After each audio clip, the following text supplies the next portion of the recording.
Bienvenidos a La Orden Negra, un podcast donde todos los domingos yo, Maureen Cruz, les estaré narrando mitos, leyendas urbanas, historias de terror y mucho más de lo que mi cerebro de nerd tenga para dar, y créanme que es mucho. Si desean ayudar a que este podcast sea mejor, pueden suscribirse desde el perfil de Anchor desde tan solo 99 centavos de dólar al mes hasta los $10. Yo les estaré eternamente agradecida y ustedes disfrutarán de mejor calidad auditiva. Solo deben ir a anchor.fm/laordennegra y darle clic al botoncito que dice Support. Continuamos con nuestra sección Verano Asesino, y el día de hoy no tendremos un invitado a la pileta, sino que este nos llevará de paseo en su Beetle Volkswagen. El día de hoy nos iremos de paseo con el asesino en serie más carismático y sensual de todos, Ted Bundy. Empecemos.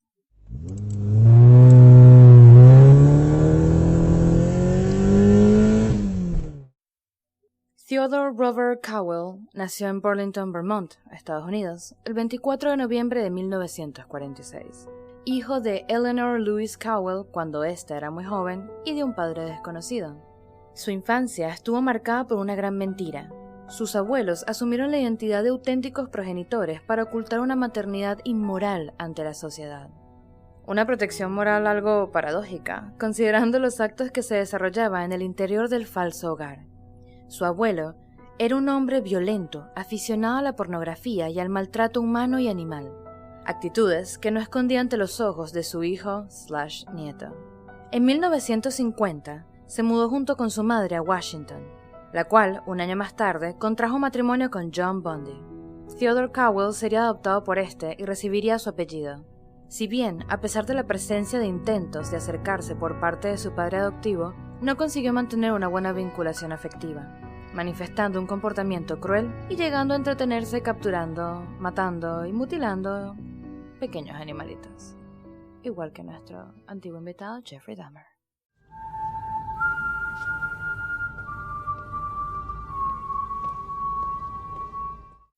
Ted Bundy, ya en la adultez, se inscribe en la Universidad de Puget Sound y empezó a estudiar psicología, área en la que resultó ser un buen estudiante. En 1967 se enamoró locamente y empezó una relación con una compañera de su universidad, Stephanie Brooks.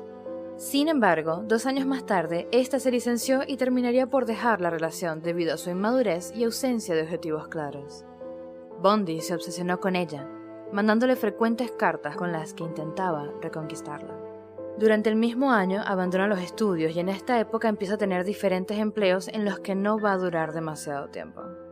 En 1969 empezó una relación con Elizabeth Clougher, que duraría 5 años. Tiempo después, terminaría por graduarse y en el 73 se inscribe en la Universidad de Washington para estudiar Derecho.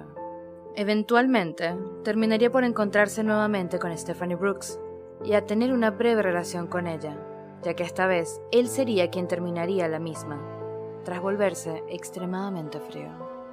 Pero a lo que vamos, no va a ser durante esta época sino durante 1974, cuando se empezarían a registrar sus primeros asesinatos confirmados.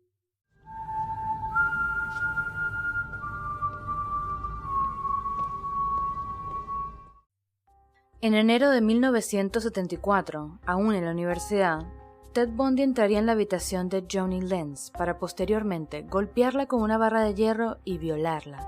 A pesar de que sobrevivió, sufrió graves heridas y daños cerebrales permanentes. Llevaría a cabo el mismo procedimiento con Linda Ann Healy, a quien en este caso mataría, haciendo desaparecer el cadáver, más no la sangre. Esta muerte daría inicio a una cadena de asesinatos en el que desaparecieron numerosas jóvenes estudiantes, siendo alguna de ellas Carol Valenzuela, Nancy Wilcox, Susan Rancourt, Donna Mason, Laura Amy, Brenda Ball, Georgianne Hawkins, Melissa Smith y Carrie Campbell, entre otras muchas.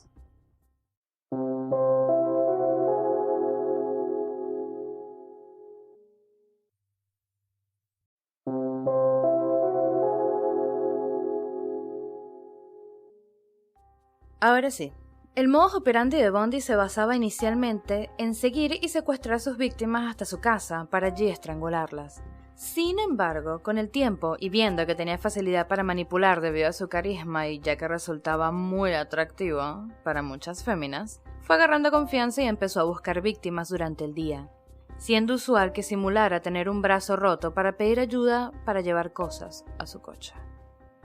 Este asesino solía escoger a mujeres jóvenes, morenas, de pelo largo, características que las asemejaban tanto a su madre como a su antigua novia Stephanie Brooks.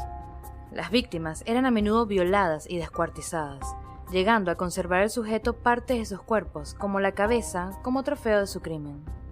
No era raro que mantuviera relaciones con los cuerpos una vez muerta la víctima, así como la presencia en estos de mordiscos por parte del asesino.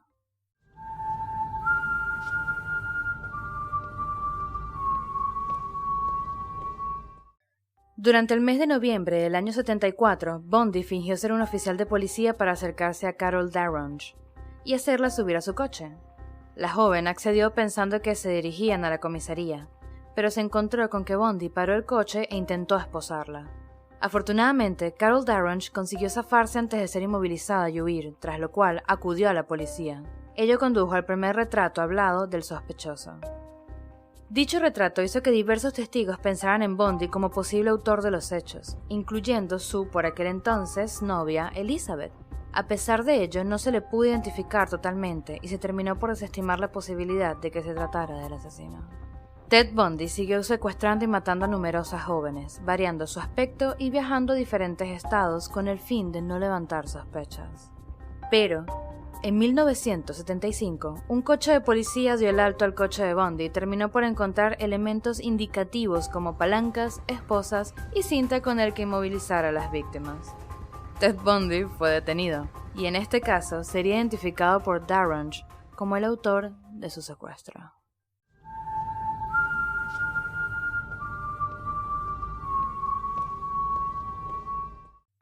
Aunque Bundy fue arrestado y encarcelado a la espera de juicio, llegó a escaparse en 2 ocasiones de la cárcel para continuar con su carrera criminal.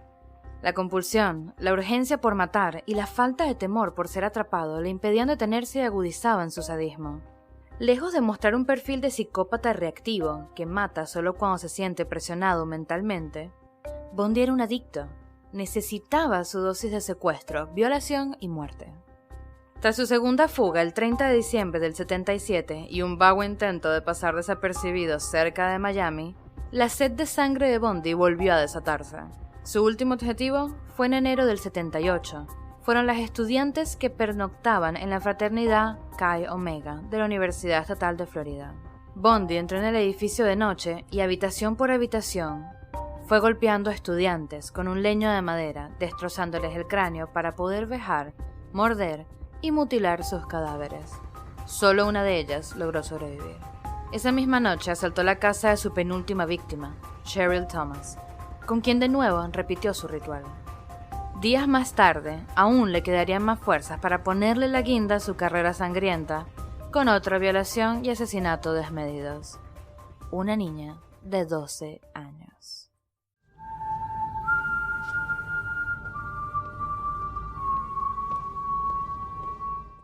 Finalmente, fue detenido en un hotel de Florida después de que la matrícula de su coche fuera reconocida. Tras ser detenido por segunda vez, sería juzgado el 25 de junio del 79 por asesinato. Pero, Ted Bundy sabía cómo manejarse ante la ley y utilizó toda su perspicacia y conocimiento legal para eludir y dilatar su condena. Llegó incluso a representarse a sí mismo en un proceso judicial que duró 5 años desde su acusación en el 75 y hasta la sentencia. Pero las pruebas existentes en su contra, como testigos que le vieron salir de la fraternidad e incluso supervivientes de sus agresiones, junto con pruebas físicas como la comparación entre las marcas de mordedura en los cuerpos y la dentadura de Bundy, terminaron conduciendo a que fuese declarado culpable y condenado a morir en la silla eléctrica en 1980.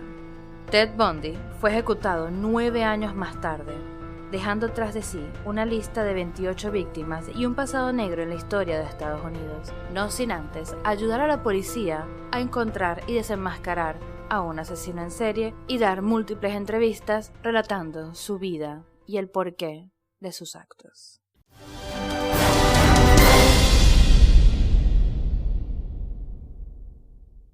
Como siempre, venimos con los datos curiosos. Aquí les tengo 5 datos curiosos de Ted Bundy. 1. Fue condecorado por la policía tras salvar a un niño de morir ahogado. 2. Confesó una adicción a la pornografía con tintes sádicos, así como que los asesinatos de mujeres jóvenes, morenas y de pelo largo se correspondía con la ira sentida hacia las mujeres por quien él se sentía abandonado. Su madre y su primera novia, Stephanie Brooks. 3. Fue voluntario en un servicio telefónico de ayuda a mujeres sexualmente agredidas. Thanks. 4. Ted Bundy formó una fucking familia. Se casó con una de sus tantas compañeras de clase, Carol Ann Boone, e incluso tuvieron una hija juntos, que, obviamente, se cambió el nombre para poder escapar de su pasado. Y por último, y es mi dato curioso favorito en el mundo. La cantante Debbie Harry de la banda de New Age, Blondie, afirma haber tenido un encuentro casi trágico con Ted Bundy. Cuando un verano, durante la época de asesinatos de Ted Bundy, un hombre se le acercó en un Beetle Volkswagen ofreciéndose a llevarla cuando la cantante no pudo conseguir un taxi para hacer un par de cuadras. Al montarse en el auto, a pesar de ser verano, se dio cuenta de que las ventanas estaban hasta arriba. No había manivelas y estaba todo destartalado. Y lo que más le asustó fue que el conductor no hacía contacto visual con ella. Al ver todo esto, quiso bajarse intentando abrir la puerta desde afuera, sacando la mano por el pequeño hueco que había en la ventana. Cuando el conductor la vio, viró bruscamente y Debbie Harry cayó de culo en la acera y el hombre salió huyendo en su auto. Hasta aquí lo dejó, no pasó nada, pero no sería sino hasta en enero del 89 que Debbie Harry volvería a verle el rostro a ese hombre. Solo que esta vez serían los periódicos, reportando que al fin había sido ejecutado en prisión.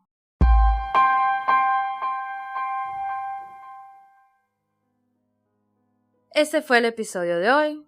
Lo confieso, sí. Si hubiese sido una ciudadana estadounidense durante la época en la que Ted Bundy estaba realizando sus asesinatos, yo también hubiese sido una víctima porque, por favor, Ted Bundy era demasiado sexy. ¿Y ustedes? ¿Qué opinan sobre este hombre sensual, inteligente y maligno a quien un juez en lo criminal que ya lo ha visto todo, le dijo que era extremely wicked, shockingly evil and vile? Díganmelo al Instagram, @laordennegrapodcast, o al Facebook, que ya casi no conduzco, así que si quieren no hagan nada con el Facebook. Les recuerdo que este episodio fue traído a ustedes de la mano de nuestros sponsors, Anchor y Darkanas Accesorios, lugar donde podrán encontrar desde tinturas fantasías para el cabello, accesorios en indumentaria sexy y calzado chic para él y la dark de cada día. Ubícalas en Instagram como @darkanasaccesorios y recuerden que no se brilla sin oscuridad. Por último, no olviden de seguir a mis podcasts favoritos de terror, entre ellos están Radio Horror, que lo consiguen en Instagram como @Radio Horror Podcast, Tierra Negra, para los amantes del cine de terror, lo encuentran en Instagram como @Tierra Negra Terror, Más Allá del Abismo, lo encuentran como @Más Allá del Abismo MX, y por supuesto el Visitante Nocturno lo consiguen como @visitante.nocturno. Besos, los quiero y nos encontraremos en otro episodio de La Orden Negra.